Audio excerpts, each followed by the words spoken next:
O să vă prezint astăzi cum reușesc să obțin apă caldă cu ajutorul unei instalații bazate pe tuburi heatpipe, care este, bineînțeles, de fabricație chinezească. Instalație care constă dintr-un panou amplasat pe casă, traseul până în camera tehnică. În camera tehnică am acest boiler, acest controller. În spate, o să vedeți în imagini, mai este un grup de pompare, un tank de expansiune, un grup de siguranță.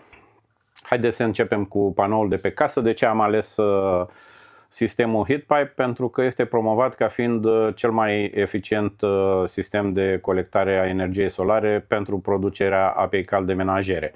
Este vorba de un panou pe care l-am instalat pe casă. Orientarea acoperișului pe care este situat panoul heatpipe cu 24 de tuburi este undeva pe vest-sud-vest. Această orientare îmi aduce foloase destul de mari până la apusul soarelui. Problema este dimineață, pentru că în primele ore, până pe la 9-10, panoul nu funcționează, nu produce apă caldă. Tuburile astea heatpipe constau într-un fel de termos, să spun așa. E un tub din sticlă borosilicat foarte rezistentă. Ei spun că rezistă la grindină până la 2,5 cm bile din alea. Sper să fie adevărat, eu n-am avut ocazia să probez până acum. E un tub din ăsta, dar de tip termos, deci cu pereți dubli, iar în mijloc are vid. În acest tub intră un tub de cupru cu o măciulie în capăt. Tubul ăsta de cupru are în interior un agent termic care se evaporă la temperaturi foarte mici, deci am înțeles că ar fi ceva acetonă sau ceva de genul ăsta. Se evaporă la temperaturi foarte mici. De ce? Ca să poată lucra și pe timp de iarnă și la temperaturi scăzute. Măciulia aceea mare intră propriu-zis într-un colector, într-o țeavă colectoare, așa cum vedeți în schemă, și încălzește agentul termic care este în colector în momentul respectiv. Agentul ăsta termic poate să fie apă sau antigel. O să vedeți după caz de ce e bine să alegem apă, de ce e bine să alegem antigel și o să vă spun și ce fel de antigel folosesc eu. Lichidul, în momentul când a ajuns la o anumită temperatură, este plimbat de o pompă, adus pe conducte până în serpentina boilerului, unde cedează căldura acumulată. În momentul când diferența de temperatură între panoul de pe casă și apa din boiler devine foarte mică, pompa se oprește. În momentul ăla crește iarăși temperatura, iar se ajung la gradele setate în delta T, astfel încât pompa pornește din nou. Practic, pe casă, în interiorul panoului, acolo în dreptul colectorului, avem senzorul T1, iar în boiler, în mijlocul serpentinei undeva, este introdus senzorul de temperatură T2, iar controlerul lucrează pe baza diferenței de temperatură dintre acești doi senzori, declanșând pornirea pompei. Tot în partea de sus acolo găsim la ieșirea din panoul solar și un sistem de aerisire automată. Acela se folosește în momentul umplerii instalației cu antigel. Când nu mai iese aer acolo, se închide, se sigilează, se închide și robinetul acela de siguranță pe care îl vedeți în imagini și nu mai umbli la el până nu ai nevoie să intervii din diferite motive la instalație. Avem de a face cu un boiler cu o singură serpentină. Eu l-am cumpărat acum mai mulți ani, cred că are peste 15 ani, am impresia și mai mult, are 17 ani, ceva de genul. Dar el este un boiler solar dedicat, marca Drazice. De ce l-am ales pe ăsta de atunci? Pentru că mie îmi venise încă din acele timpuri ideea montării unui panou solar, dar n-am reușit decât în august anul trecut să fac treaba asta, deci în 2025. Am reușit să montez un panou solar. Până acum am folosit serpentina aceea din boiler legată la centrala pe lemne și am încălzit apă caldă. A mers foarte bine, cu deranjul că trebuia să fac focul vara în centrală ca să am apă caldă. Și astă vară m-am hotărât, zic că ia să punem un panou solar. Boilerul dispune și de o rezistență electrică. Aceasta poate fi pornită tot de controller în momentul în care, să zicem, afară este norat sau e soare sau avem un consum foarte mare de apă și lumina soarelui nu face față să ne asigure cantitatea de apă caldă necesară. Acum este o setare foarte importantă la controller care trebuie făcută odată cu instalarea sistemului.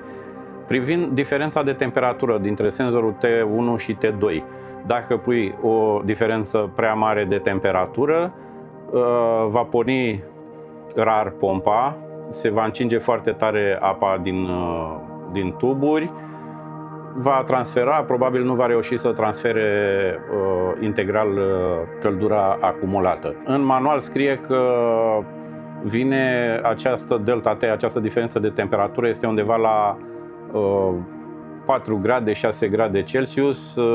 Eu am găsit controllerul setat la 10 grade, dar tot în manual mai scrie că pe baza experienței acumulate de instalatorii, de cine a făcut manualul, delta T ideal este de 8 grade Celsius între acoperiș și ce este jos în boiler.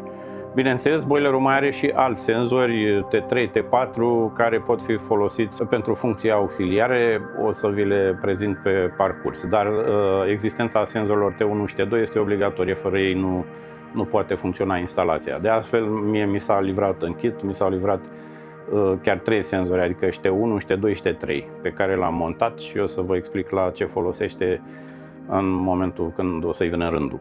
Între funcțiile suplimentare pe care le poate presta controlerul sunt evitarea supraîncălzirii, evitarea înghețului, protecția anti-legionella sau comanda unei pompe de circulație care să egalizeze oarecum temperatura în boiler, pentru că am văzut că sunt diferențe mari între partea de sus și partea de jos a boilerului, uneori chiar și de 10 grade.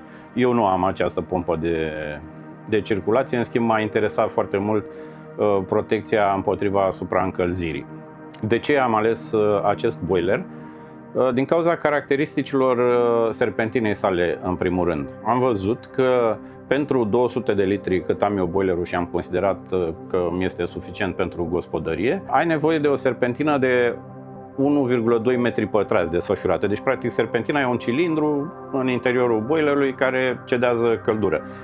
Dacă serpentina este mai mică de 1,2 metri pătrați, se pare că nu cedează foarte bine căldura către apa caldă menajeră care este în interior. Ei bine, ăsta are 1,45 metri pătrați, ceea ce mi s-a părut ok și am văzut din experiență și cuplat la centrala cu lemne și cuplat la instalația solară își face treaba foarte bine.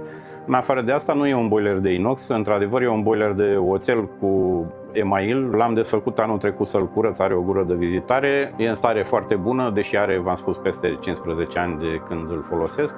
Am mai locuit în altă parte, de când m-am mutat aici la țară am preferat să-l aduc, nu vă mai spun că a fost o poezie întreagă din cauza greutății lui, că edita mai huduma, cât ne-am chinuit 4 inși și câtă bere s-a băut. Dar am reușit, l-am instalat, nu arată el foarte bine acum, cum ați văzut și în imagini, dar funcționează foarte bine și sunt mulțumit de el. În tot cazul, faptul că are o singură serpentină îmi aduce niște cheltuieli de curent electric destul de mari pe timp de iarnă sau de vreme înnorată. Dacă ar fi avut 2 serpentine, l-aș fi cuplat și la centrala termică. Este exclus, am încercat în primă fază să cuplez, adică n-am încercat efectiv, dar am citit, am studiat să fac o cuplare a boilerului cu instalația solară, dar mi-a atras atenția faptul că agentul termic din instalația de calorifere este foarte murdar de multe ori, iar colectorul de sus de pe casă are niște capilare foarte fine și aș risca să-l înfund și să compromit toată instalația. Așa că am rămas cu boilerul pe solar și electric și pe lemne am rămas pentru încălzirea în casă. În privința agentului termic, de ce am folosit apa ca agent termic și de ce am folosit antigelul? Păi apa, de ce am folosit-o? În primul rând de foame, pentru că este mai ieftină, nu e scumpă ca antigelul și mai ales dacă n-am făcut instalația bine și trebuie să completăm mereu, e mult mai ușor să completez cu apă decât cu un antigel care este relativ scump.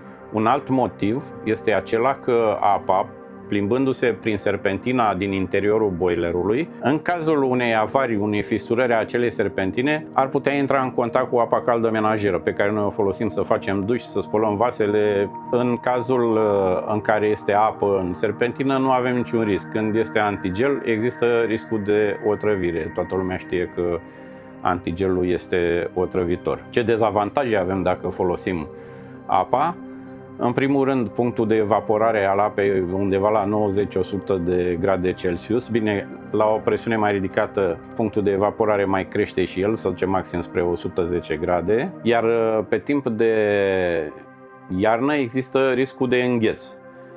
Bine, controlerul are o funcție care te protejează la îngheț, în sensul că dacă vede că scade foarte mult temperatura de la senzorul T1, începe și plimbă apa prin instalație, îți fură practic căldura din boiler pe care o produci cu rezistența electrică, să zicem, pe timp de noapte, iarna, și trimite apă caldă sus ca să nu înghețe. Eu, de exemplu, nu am activat sistemul ăsta pentru că am pus antigel. Acum hai să vedem de ce am pune antigel în instalație și nu apă. Am văzut chiar în manualul instalației că spune că trebuie să punem antigel la minus 28 de grade. Furnizorul mi-a dat un bidon de 10 litri de antigel, acesta.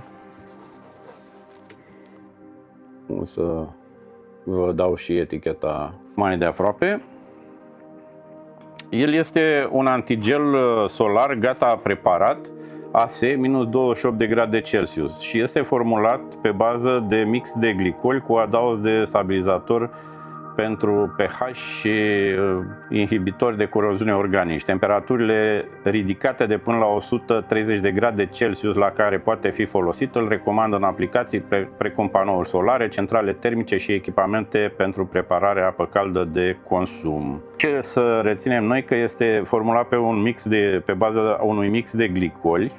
În general, etilenglicolul e la baza acestui tip de antigel și rezistă până la 130 de grade, deci punctul lui de evaporare e undeva la 130 de grade. Producătorul recomandă umplerea instalației undeva la 2,5 bari până la 4, spre deosebire de instalațiile de la centrale termice pe gaz din apartamente. Inițial m-am temut, nici eu n-am băgat, am băgat 2,2, mi-a fost frică să bag 2,5 să nu crească presiunea prea tare atunci când se încălzește, dar am văzut că n-a trecut de 3 bari niciodată. De ce se face acest lucru? Ca să ridici punctul de fierbere. Deci cu cât presiunea este mai mare în instalație, punctul de fierbere crește și el. Ăsta probabil de la 130 de grade, dacă îl ai la 2-3 bari, va fierbe, se va evapora la 150 de grade. Evaporarea asta există riscul apariției ei în momentul în care s-ar opri pompa din funcționare, rămâi fără curent electric și temperatura în panou sus am înțeles că poate să ajungă și la 200 de grade Celsius. Din cauza asta o să vedeți că nici conductele care leagă boilerul de panou de pe casă nu sunt chiar normale, simple, adică nu poate fi folosit pe pereu în niciun caz. Dar să revenim la antigel. Deci cel pe care mi l-au furnizat ei, în primul rând că mi-au furnizat 10 litri, iar eu am constatat din cauza lungimii traseului și a mărimii serpentinei din boiler că am nevoie de vreo 16-17 litri de antigel. Ei ce spun aici? Produsul conține un mix de glicol și au niște avertismente. H302, nociv în caz de înghițire. H373, poate provoca leziuni ale organelor în caz de expunere prelungită sau repetată orală. Precauții P102, a nu se lăsa la îndemâna copiilor, citiți eticheta, nu inspirați praful, fumul, gazul, de o grămadă de avertismente privind toxicitatea acestui antigel. Ei bine, documentându-mă pe internet, am văzut că există și așa numitul antigel alimentar, care este pe bază de propilen glicol. Se găsesc și aceștia în magazinele de bricolaj sau pe internet. În schimb, antigelul ăsta alimentar e mult mai scump decât celălalt, numai că merită riscul, adică te scapi de riscul înghețului și nu te mai otrăvești. Și tot am căutat până când am dat de o firmă românească, de pe undeva din Râmnicu Vâlcea. Eu nu fac promovare de produse, dar o să vă dau și un detaliu cu eticheta dacă vă interesează să luați și pentru instalațiile noastre. Dar ce mi-a atras mie atenția la glicoxolul ăsta Thermocool? Deci antigel panouri solare non-toxic concentrat, deci hopa non-toxic dintr-o dată. Deci antigel concentrat superior pe bază de propilen glicol, aditivat cu inhibitor de coroziune, stabilizator de ultimă generație. Deci propilen glicolul ăla de care vă spuneam adineauri. Glicosol Thermocool este un produs special conceput pentru panouri solare, pompe de căldură, instalații casnice sau instalații din industria alimentară. Proprietăți: este un produs biodegradabil, atenție, lipsit de toxicitate. motiv pentru care este recomandat instalațiilor casnice sau celor industriale alimentare. Deci, din capul locului, e non-toxic. Și ia să vedem să nu vă citesc toată chestia asta, dar ce prelungește durata de viață a instalației, crește punctul de fierbere al apei din instalație până la 180 de grade. Deci, iată, celălalt era și toxic și era la 130 de grade. Ăsta este la 180 de grade. Și moțul de pe tort, să zic așa, este mai ieftin. Deci eu l-am cumpărat concentrat, pentru că mi-a venit prin curier și să nu plătesc antigel diluat, l-am luat pe el concentrat, l-am făcut 1 la 1 cu apă. Pe eticheta lui sunt redate proporțiile de amestec, așa cum vine el concentrat, poate funcționa și la minus 60 de grade Celsius, dar nu e cazul la noi în zonă. Dacă îl diluezi cu apă 1 la 1, merge la minus 30 de grade, ceea ce este ok, corespunde și specificațiilor din manualul instalației, care cere un antigel la minus 28. Și culmea, a ieșit și mai ieftin, cum v-am spus.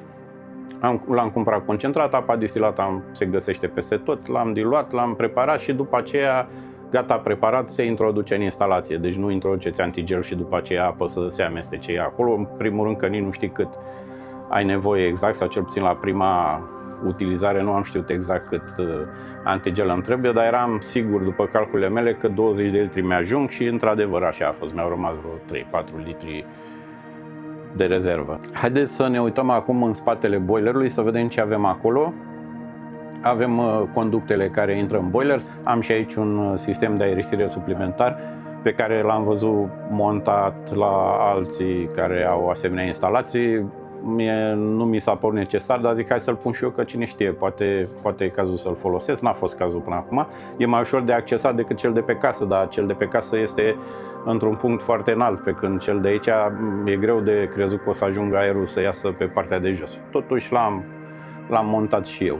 Avem tancul de expansiune solar, acesta alb. Avem tancul de expansiune roșu, care este pe circuitul de apă caldă, care în cazul boilerelor cu dimensiune mare e necesar, pentru că altfel am văzut că mai declanșează supapa de siguranță dacă se încinge foarte tare apa în boiler, ori de la soare, ori de la centrala termică, așa cum am avut eu până anul trecut. Începe să dea drumul surplusului de presiune pe la supapa de siguranță, așa că am preferat să montez și un tank de expansiune pentru apă caldă. Grupul de pompare este protejat de o izolație termică rigidă EPP cu densitate de 60 de kg pe metru cub, nu știu câtă importanță are. Ideea este că el frige, există riscul să te frigi dacă umbli pe acolo și de-aia e băgat în izolația asta termică, sau poate și pentru a evita pierderile de căldură. În grupul de pompare, foarte important, găsim un debit metru care are și un reglaj manual pentru debitul agentului termic. Are robineți pentru încărcare și descărcare pe care îi folosim numai la alimentarea instalației sau la golirea ei în caz de că este nevoie să intervenim. Robinet de izolare sferic cu clapeta antiretur, deci are o clapetă antiretur acolo, care la un moment dat poate fi dezactivată dacă ai nevoie să golești instalația de antigel. Clapeta antiretur se anulează, e foarte deștept făcut sistemul. Ca o paranteză, eu am vrut inițial să pun doar o pompă, sigur ar fi funcționat, dar eram eu deștept să pun o pompă și să plimbe antigelul comandată de controller. Dar în afară de pompa asta mi-ar fi trebuit oricum și un sistem de siguranță cu supapă. Umplerea ar fi fost dificilă, deci am ajuns, citind și analizând diverse materiale de pe internet, că e mai bine să cumpăr un grup omologat, un grup de pompare livrat de ei. M-a ajuns undeva la 1000 și ceva de lei astă vară. Ce mai conține el? O supapă de siguranță solară despre care spuneam. Supapa aia de siguranță i-am legat o conductă care duce într-un bidon. În caz că s-ar evapora, dar n-a fost cazul din fericire până acum, recuperez antigelul. Are un manometru de la 0 la 10 bari, ăsta e esențial pentru atunci când faci presiunea sau să vezi dacă pierzi cumva presiunea din instalație. Este un racord pentru vasul de expansiune pe care l-am văzut mai devreme. Clapeta antiretur am văzut-o. Aici firma asta pe care am găsit-o eu pe OLX, cred că mi-a făcut o românească. Deci grupul ăsta de pompare se cheamă Barberi Trolino și spune chiar și în manual că este dotat cu o pompă de circulație Grundfos Solar 1565-130. E bine, eu am găsit o pompă chinezească Sontec. În interior n-am știut că trebuie să fie Grundfos de la început, nu m-am mai dus la ei să mă cer. Ideea este că pompa funcționează, a funcționat foarte bine, mulțumesc poporului chinez care a fabricat-o. Totuși îmi stă așa un pic pe inimă că nu e Grundfosul specificat în manual. Mai are niște orificii de fixare, are chiar și un ștut sport furtun ca să atunci când golești antigelul sau dacă speli instalația să poți să-l pui într-o găleată să faci mai ușor spălătura, să nu umpli de apă în spatele boilerului, acolo unde am eu cel puțin. Ce mai avem un sfat dat aici în manualul de instalare este dacă volumul agentului termic este mai mare decât 20 de litri, este recomandat să instalați un vas de expansiune cu volumul mai mare, minim 24 de litri. Eu am pus un vas de 24 de litri, deși am undeva la 16-17 litri de antigel în instalație. Acum, haideți să vă spun despre conducta asta din oțel corugat pe care am folosit-o pentru a aduce agentul termic de la panou spre boiler. Inițial m-am gândit să pun PPR-ul, eram familiarizat cu PPR-ul, zic se montează ușor, am citit că e exclus să folosesc așa ceva, fiindcă nu rezistă decât până la 60-80 de grade Celsius și pentru foarte puțin timp la 90-100 de grade, dar în cazul panoului solar există riscul să ai agent termic și de 130 de grade pentru mult timp și atunci a fost exclus PPR-ul, un cupru era destul de scump, nici oțelul ăsta corugat nu este deloc ieftin, dar el a venit deja izolat termic cu un strat de vată și cu un strat de plastic, așa pe el, care spune că este și antipăsări, mai ales pentru porțiunea care iese la iveală pe acoperiș. Are și un cablu pentru senzorul T1 pe care să-l aduc până aici în controller și nu se curbează el chiar foarte mult, dar oricum e destul de ușor de lucrat. Deci cum a trebuit să vin eu de pe casă, prin pod, până aici, am căutat să fac traseul cât mai scurt. Unii am văzut că ocolesc, că au preferat să nu dea gaură în acoperiș și atunci au venit cu țeava pe deasupra, dar cred că ai pierderi mari de căldură pe timp de iarnă și apoi este expus intemperiilor, atacului păsărilor care nu lipsesc de pași, suntem plini de ciori la noi la țară. Deci am folosit oțelul ăsta corugat. Prima oară am avut oarecare teamă în ce privește mufarea. Fitingăraia lui e destul de scumpă, undeva la 40-50 de lei, 2 piulițe și cu ce, dar e foarte ușor de pus, iar dacă ratezi cumva, n-ai reușit să montezi corect piulița asta în capăt, tai o spiră, două și încerci până ți iese. Vreau să zic că iese destul de ușor, nu e vreo mare inginerie. Dacă vreți să fac un mic tutorial și cu montarea fitingăraiei pe conducta asta de oțel inoxidabil corugat. Am avut inițial rezerve în alegerea acestui tip de conductă din două motive.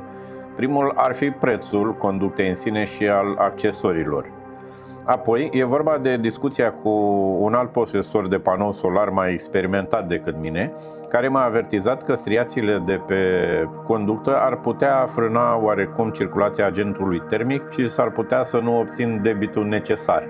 Dar cum stabilim acest debit necesar? Ei bine, în manualul instalației este dată o indicație prețioasă în care ni se spune că debitul trebuie să fie de 0,1 până la 0,25 litri pe minut pentru fiecare tub din instalație. Eu, având o instalație de 24 de tuburi, ar trebui să obțin un debit între 2,4 și 6 litri pe minut. Ei bine, am ales valoarea de 4 litri pe minut.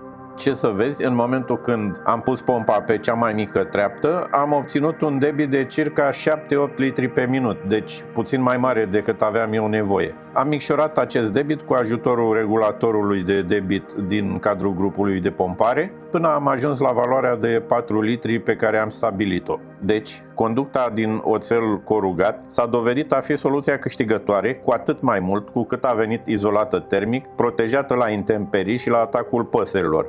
Mai mult, include și firul necesar pentru conectarea senzorului T1 de sus de pe panou la controller. Asta ca să nu mai vorbim că este ușor de montat, fiind oarecum flexibilă. Ca un sistem de siguranță suplimentar folosesc și un UPS cu acumulatori de mașină, îl vedeți aici. Ăsta îl folosesc inclusiv la centrala cu lemne și la panoul solar, pentru că e un risc destul de mare să funcționeze încălzirea, să cadă curentul pe la noi, pe la țară să mai oprește și ai probleme să-ți dea antigelul pe afară, să riști să faci diferite accidente. Dacă aveți întrebări cu privire la material sau doriți să mai fac un tutorial cum se alimentează, și erau băieții pe stâlpi mai devreme. Deci iată de ce e bun UPS-ul, lucrează și pompa solară funcționează. Să vedem, sper să nu țină mult pana asta.